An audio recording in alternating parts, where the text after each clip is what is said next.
আসসালামু আলাইকুম friends, welcome back to my channel. কেমন আছেন বন্ধুরা? আশা করি আপনারা সকলে খুবই ভালো আছেন। আজ আমি আপনাদের সাথে শেয়ার করতে চলেছি এক দারুণ ফেমাস রেসিপি, চিকেন সামোসা। আপনারা বাড়িতে এত ক্রিস্পি মুচমুচে কিভাবে সামোসা বানাবেন, আমি আজ আমার ভিডিওতে সমস্ত কিছুটা দেখাবো। পুরো ভিডিওটা আপনারা দেখবেন বন্ধুরা, স্কিপ না করে। চলুন দেখে নিই আজ আমার রেসিপি। এখানে আমি একটা প্যানের মধ্যে 2 টেবিল চামচ মতো তেল ভালোভাবে গরম করে নিয়েছি। এর মধ্যে দিয়ে দিচ্ছি আদা কুচি আর দিয়ে দিচ্ছি একটু রসুন কুচি। এগুলোকে খুব ভালো করে নাড়াচাড়া করব, একটু লাল লাল হবে ততক্ষণ এটাকে ভালোভাবে আপনারা ফ্রাই করবেন। দেখুন কালার এসেছে। এরপর আমি একটু সিদ্ধ করা চিকেন এর মধ্যে দিয়ে দিচ্ছি। আমি চিকেনগুলোকে একটু সামান্য সিদ্ধ করে নিয়েছি।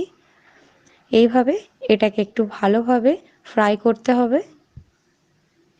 এখানে আমি 4টে পেঁয়াজকে স্লাইস করে কেটে নিয়েছি, সেটা দিয়ে আমি ভালোভাবে একটু নাড়াচাড়া করে নিচ্ছি। এরপর দিচ্ছি আমি এখানে গাজর কুচি। বন্ধুরা আপনারা এখানে চিকেনটাকে কিমা করেও দিতে পারেন অথবা ছোট ছোট টুকরো করেও দিতে পারেন।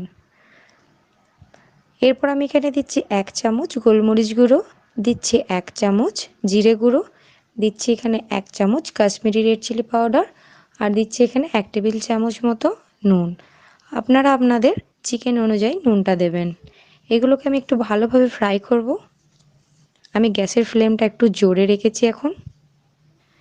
এটাকে বেশ কিছুক্ষণ আমি হাই ফ্লেম থেকে আমি মিডিয়াম ফ্লেম করে নিয়েছিলাম, দিয়ে ভালোভাবে ভেজে নিয়েছি। দেখুন দিচ্ছি এখানে ভিনিগার 1 চামচ, আর দিচ্ছি এখানে 1 টেবিল চামচ সয়া সস, দিচ্ছি এখানে রেড চিলি সস আর টমেটো সস। এগুলোকে আমি 4 থেকে 5 মিনিট একটু ভালোভাবে ফ্রাই করে নেব, কুক হওয়া পর্যন্ত। 4-5 মিনিট পর দেখুন কালারটা আরও চেঞ্জ হয়ে গেছে। এখানে দিয়ে দিচ্ছি আমি কাঁচা লঙ্কা কুচি, আর একদম শেষ পর্যায়ে দিয়ে দিচ্ছি ধনেপাতা কুচি। এগুলোকে দিয়ে আমি ভালোভাবে নাড়াচাড়া করে নেব। দেখুন রেডি আমার চিকেন সমোসার পুর। এরপর আমি সমোসার শিট কীভাবে বানাবো চলুন দেখে নিই। এখানে আমি নিচ্ছি 1 কাপ ময়দা আর দিচ্ছি হাফ চামচ নুন। এগুলোকে আমি ভালোভাবে একটু মিশিয়ে নেব। এরপর আমি অল্প অল্প এর মধ্যে জল দেব। জল দিয়ে এগুলোকে আমি ভালোভাবে মেখে নেব। একেবারে জল দেওয়ার দরকার নেই, অল্প অল্প করে দিলেই ভালো মাখাটা হয়। কেননা আমাদের এখানে ময়দাটা খুব নরমও দরকার নেই, খুব শক্ত করারও দরকার নেই, একদম মিডিয়াম রাখতে হবে। দিচ্ছি এখানে আমি 1 চামচ তেল। এটাকে দিয়ে আমি ভালোভাবে একটু মেখে নেব। দেখুন একদম পারফেক্ট মাখা হয়েছে। আপনারা এইভাবেই ঘরে মেখে নেবেন। আমি এটাকে 15 মিনিটের জন্য রেস্টে রাখবো। আপনাদের হাতে সময় থাকলে আধ ঘন্টাও রাখতে পারেন। 15 মিনিট পর ময়দাটা আমার অনেকটা সেট হয়ে গেছে। সামোসা শিটের ক্ষেত্রে খুব বেশিক্ষণ এটাকে রেস্টে রাখার দরকার নেই। দেখুন এইভাবে আমি লিচি কেটে নেব সমস্তটাই, একটাই পারফেক্ট সাইজ রাখবো। এরপর আমি এগুলোকে ভালোভাবে হাতে করে গোল গোল করে নেব। আপনারা যারা নতুন ট্রাই করবেন তারা 3টে 3টে করে করবেন, আমি এখানে 4টে 4টে করে করে দেখাচ্ছি। একটা লিচির মধ্যে আমি ময়দা ছিটিয়ে ভালো করে একটু বেলে নেব। দেখুন এইভাবে বেলে নেবেন। এই সাইজটাই আমি সমস্তটা করব। এইভাবে আমি সব কটা বেলে নেব।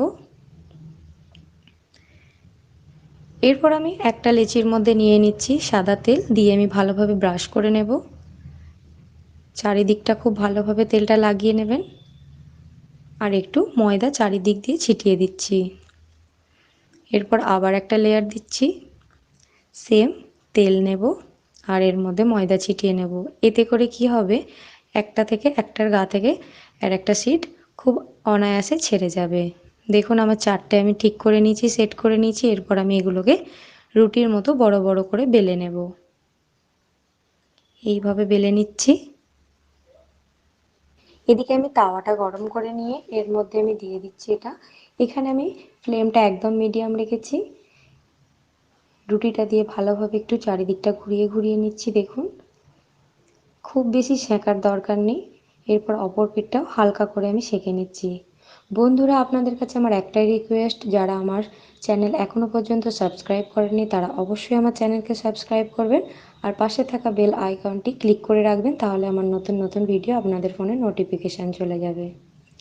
দেখুন, এখানে সেঁকতে সেঁকতেই একটার গা থেকে একটা আমি ভালোভাবে ছাড়িয়ে নিচ্ছি, তাহলে জানবেন আমার সমোসা শিট একদম পারফেক্ট হয়েছে। কত সুন্দর ছেড়ে গেল, একটাও ছিঁড়ে যায়নি। দেখুন, একদম এরকম পাতলা পাতলা হবে শিটগুলো, এতে করেই সমোসাটা খুবই মুচমুচে হবে খেতে। এইভাবে 3টে ফোল্ড করে নেবেন প্রথমে, দিয়ে আমি কাঁচি দিয়ে এটাকে 2টো টুকরো করে নেব। একটার থেকে 3টে করে শিট হবে। দেখুন, এইভাবে কেটে নেবেন। আমি আবার একটা করে দেখাচ্ছি আপনাদের। এই যে একদম রেডি। এদিকে একটা ব্যাটার রেডি করে নিচ্ছি। এখানে আমি 1 চামচ ময়দা নিয়েছি আর 1 চামচ জল দিয়ে ভালোভাবে গুলে নিচ্ছি। যখন সমোসা করব শিটগুলো এর দ্বারা ভালোভাবে আটকে যায়। এরপর এইভাবে ঘুরিয়ে নিলাম। ঘুরিয়ে নেওয়ার পর এর মধ্যে আমি 2 চামচ পুরটা দিয়ে দিচ্ছি। দেখুন, এরপর আমি আবার অপর পিঠটা ঘুরিয়ে দিচ্ছি। যে ব্যাটারটা রেডি করে রেখেছি এবার সেটাকে লাগিয়ে দেখুন কত সহজে এটা আটকে গেল আর খোলার কোনো ভয় থাকবে না। এইভাবে আবার একটা আমি করে দেখাচ্ছি। দেখুন, প্রথমে আমি এখানে 1 চামচ মতো পুরটা দিলাম, এই দিকটা ঘুরিয়ে আবার অপর পিঠটা ঘুরিয়ে দিচ্ছি। দেখুন, এইভাবে যেটুকু অংশ থাকছে এর মধ্যে আমি এটা দিয়ে ভালোভাবে লাগিয়ে নিচ্ছি। এইভাবে আমি সব কটা করে আপনাদের দেখাচ্ছি। 1 কাপ ময়দাতে দেখুন আমার এত কটা সমোসা রেডি হয়েছে। এরপরের দিকে আমি তেল ভালো করে গরম করে নিয়েছি। এরপর আমি এখানে একে একে সমোসাগুলোকে দিয়ে নেব। আমি অল্প অল্প কিছুটা কিছুটা করে ভেজে নেব। এগুলোকে গোল্ডেন ব্রাউন করে আপনারা ভালো করে ভেজে নেবেন। কিছুক্ষণ আমি এটাকে ভেজে নিয়েছি। গ্যাসের ফ্লেমটা আমি একদম মিডিয়ামেই রেখেছি, আমি একদম এখানে হাই করিনি। হাই করলে কি হবে, তাড়াতাড়ি কালারটা তো এসে যাবে কিন্তু ভালোভাবে ভাজা হবে না। দেখুন কত সুন্দর গোল্ডেন ব্রাউন ভাজা হয়েছে, একদম পারফেক্ট ভাজা হয়েছে। এরপর এগুলোকে আমি একটা টিস্যু পেপারের মধ্যে ভালোভাবে ছাড়িয়ে দিচ্ছি। দেখুন, আপনাদের আমি একটা দেখাই কতটা মুচমুচে হয়েছে, আপনারা দেখেই বুঝতে পারবেন। তো বন্ধুরা, কেমন লাগলো আজ আমার চিকেন সমোসার রেসিপিটা আমাকে অবশ্যই জানাবেন। এইভাবে কত সহজে বাড়িতে আপনারা শিট বানিয়ে এত মুচমুচে সমোসা বাড়িতে বানিয়ে নেবেন। আশা করছি এটা আমি আপনাদের বোঝাতে পেরেছি। আপনারা এটা বাড়িতে ট্রাই করে দেখুন। একবার খেলে বাড়ির সকলে বারবার খেতে চাইবে এরকম একটা সমোসা। এটা আমাদের রমজানের ইফতারিতে হোক বা বিকালে টিফিনে হোক, এরকম একটা স্ন্যাক্স হলে তো জমেই যাবে। তো বন্ধুরা, আজকের মতো আমি আসি। নেক্সট ভিডিও নিয়ে আবার হাজির হয়ে যাব। আল্লাহ হাফেজ।